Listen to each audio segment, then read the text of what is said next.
اسماعیل بن ابراہیم نے بیان کیا، ان سے ایوب نے، ان سے محمد نے اور ان سے حضرت انس رضی اللہ عنہ نے کہ نبی کریم صلی اللہ علیہ وسلم نے فرمایا، جس نے نماز سے پہلے قربانی کر لی ہو وہ دوبارہ قربانی کرے۔ اس پر ایک صحابی اٹھے اور عرض کیا، اس دن گوشت کی لوگوں کو خواہش زیادہ ہوتی ہے۔ پھر انہوں نے اپنے پڑوسیوں کی محتاجی کا ذکر کیا، جیسے آن حضرت صلی اللہ علیہ وسلم نے ان کا عذر قبول کر لیا ہو۔ انہوں نے یہ بھی کہا کہ میرے پاس 1 سال کا ایک بچہ ہے اور 2 بکریوں سے بھی اچھا ہے۔ چنانچہ آن حضرت صلی اللہ علیہ وسلم نے انہیں اس کے قربانی کی اجازت دے دی، لیکن مجھے اس کا علم نہیں کہ یہ اجازت دوسروں کو بھی تھی یا نہیں۔ پھر آن حضرت صلی اللہ علیہ وسلم 2 مینڈھوں کی طرف متوجہ ہوئے۔ ان کی مراد یہ تھی کہ انہیں آن حضرت صلی اللہ علیہ وسلم نے ذبح کیا۔ پھر لوگ بکریوں کی طرف متوجہ ہوئے اور انہیں ذبح کیا۔ صحیح بخاری حدیث نمبر 5561۔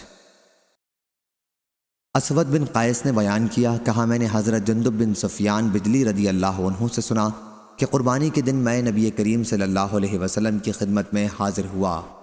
آن حضرت صلی اللہ علیہ وسلم نے فرمایا کہ جس نے نماز سے پہلے قربانی کر لی ہو وہ اس کی جگہ دوبارہ کرے، اور جس نے قربانی ابھی نہ کی ہو وہ کر دے۔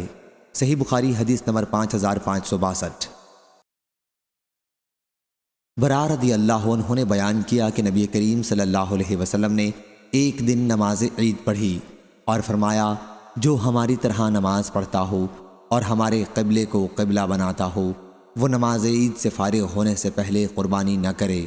اس پر ابو بردہ بن نیار رضی اللہ عنہ کھڑے ہوئے اور عرض کیا، یا رسول اللہ صلی اللہ علیہ وسلم، میں نے تو قربانی کر لی۔ آن حضرت صلی اللہ علیہ وسلم نے فرمایا، پھر وہ ایک ایسی چیز ہوئی جسے تم نے وقت سے پہلے ہی کر لیا ہے۔ انہوں نے عرض کیا، میرے پاس 1 سال سے کم عمر کا ایک بچہ ہے جو 1 سال کی 2 بکریوں سے عمدہ ہے، کیا میں اسے ذبح کر لوں؟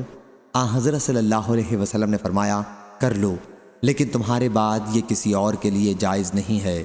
عامر نے بیان کیا کہ یہ ان کی بہترین قربانی تھی۔ صحیح بخاری حدیث نمبر 5563۔ حضرت انس رضی اللہ عنہ نے بیان کیا کہ نبی کریم صلی اللہ علیہ وسلم سینگ والے 2 چتکبرے مینڈھوں کی قربانی کیا کرتے تھے، اور آن حضرت صلی اللہ علیہ وسلم اپنا پاؤں ان کی گردنوں کے اوپر رکھتے اور انہیں اپنے ہاتھ سے ذبح کرتے تھے۔ صحیح بخاری حدیث نمبر 5564۔ حضرت انس رضی اللہ عنہ نے بیان کیا کہ نبی کریم صلی اللہ علیہ وسلم نے سینگ والے 2 چتکبرے مینڈھوں کی قربانی کی، انہیں اپنے ہاتھ سے ذبح کیا، بسم اللہ اور اللہ اکبر پڑھا اور اپنا پاؤں ان کی گردن کے اوپر رکھ کر ذبح کیا۔ صحیح بخاری حدیث نمبر 5565۔ اسماعیل نے خبر دی، انہیں شعبی نے، انہیں مسروق نے کہ وہ حضرت عائشہ رضی اللہ عنہا کی خدمت میں آئے اور عرض کیا کہ ام المومنین، اگر کوئی شخص قربانی کا جانور کعبہ میں بھیج دے اور خود اپنے شہر میں مقیم ہو اور جس کے ذریعے بھیجے اسے اس کی وصیت کر دے کہ اس کے جانور کے گلے میں نشانی کے طور پر ایک قلاوہ پہنا دیا جائے، تو کیا اس دن سے وہ اس وقت تک کے لیے محرم ہو جائے گا جب تک حاجی اپنا احرام نہ کھول لیں؟ بیان کیا کہ اس پر میں نے پردے کے پیچھے ام المومنین کے اپنے ایک ہاتھ سے دوسرے ہاتھ پر مارنے کی آواز سنی، اور انہوں نے کہا، میں خود نبی کریم صلی اللہ علیہ وسلم کے قربانی کے جانوروں کے قلاوے باندھتی تھی۔ آن حضرت صلی اللہ علیہ وسلم اسے کعبہ بھیجتے تھے، لیکن لوگوں کے واپس ہونے تک آن حضرت صلی اللہ علیہ وسلم پر کوئی چیز حرام نہیں ہوتی تھی جو ان کے گھر کے دوسرے لوگوں کے لیے حلال ہو۔ صحیح بخاری حدیث نمبر 5566۔ حضرت جابر بن عبداللہ رضی اللہ عنہ نے بیان کیا کہ مدینہ پہنچنے تک ہم رسول اللہ صلی اللہ علیہ وسلم کے زمانے میں قربانی کا گوشت جمع کرتے تھے، اور کئی مرتبہ بجائے لحوم الاضحائی کے لحوم الہدا کا لفظ استعمال کیا۔ صحیح بخاری حدیث نمبر 5567۔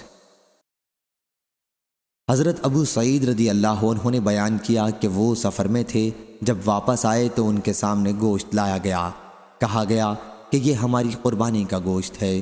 حضرت ابو سعید رضی اللہ عنہ نے کہا کہ اسے ہٹاؤ، میں اسے نہیں چکھوں گا۔ حضرت ابو سعید رضی اللہ عنہ نے بیان کیا کہ پھر میں اٹھ گیا اور گھر سے باہر نکل کر اپنے بھائی حضرت ابو قتادہ رضی اللہ عنہ کے پاس آیا۔ وہ ماں کی طرف سے ان کے بھائی تھے اور بدر کی لڑائی میں شرکت کرنے والوں میں سے تھے۔ میں نے ان سے اس کا ذکر کیا اور انہوں نے کہا کہ تمہارے بعد حکم بدل گیا ہے۔ صحیح بخاری حدیث نمبر 5568۔ سلمہ بن عقوق رضی اللہ عنہ نے بیان کیا کہ نبی کریم صلی اللہ علیہ وسلم نے فرمایا، جس نے تم میں سے قربانی کی تو تیسرے دن وہ اس حالت میں صبح کرے کہ اس کے گھر میں قربانی کے گوشت میں سے کچھ بھی باقی نہ ہو۔ دوسرے سال صحابہ کرام رضی اللہ عنہم نے عرض کیا، یا رسول اللہ صلی اللہ علیہ وسلم، کیا ہم اس سال بھی وہی کریں جو پچھلے سال کیا تھا کہ 3 دن سے زیادہ قربانی کا گوشت نہ رکھیں؟ حضرت صلی اللہ علیہ وسلم نے فرمایا کہ اب کھاؤ، کھلاؤ اور جمع کرو۔ پچھلے سال تو چونکہ لوگ تنگی میں مبتلا تھے، اس لیے میں نے چاہا کہ تم لوگوں کی مشکلات میں ان کی مدد کروں۔ صحیح بخاری حدیث نمبر 5569۔ حضرت عائشہ رضی اللہ عنہا نے بیان کیا کہ مدینہ میں ہم قربانی کے گوشت میں نمک لگا کر رکھ دیتے تھے اور پھر اسے رسول اللہ صلی اللہ علیہ وسلم کی خدمت میں بھی پیش کرتے تھے۔ پھر حضرت صلی اللہ علیہ وسلم نے فرمایا کہ قربانی کا گوشت 3 دن سے زیادہ نہ کھایا کرو۔ یہ حکم ضروری نہیں تھا، بلکہ آپ کا منشا یہ تھا کہ ہم قربانی کا گوشت ان لوگوں کو بھی جن کے یہاں قربانی نہ ہوئی ہو کھلائیں، اور اللہ زیادہ جاننے والا ہے۔ صحیح بخاری حدیث نمبر 5570۔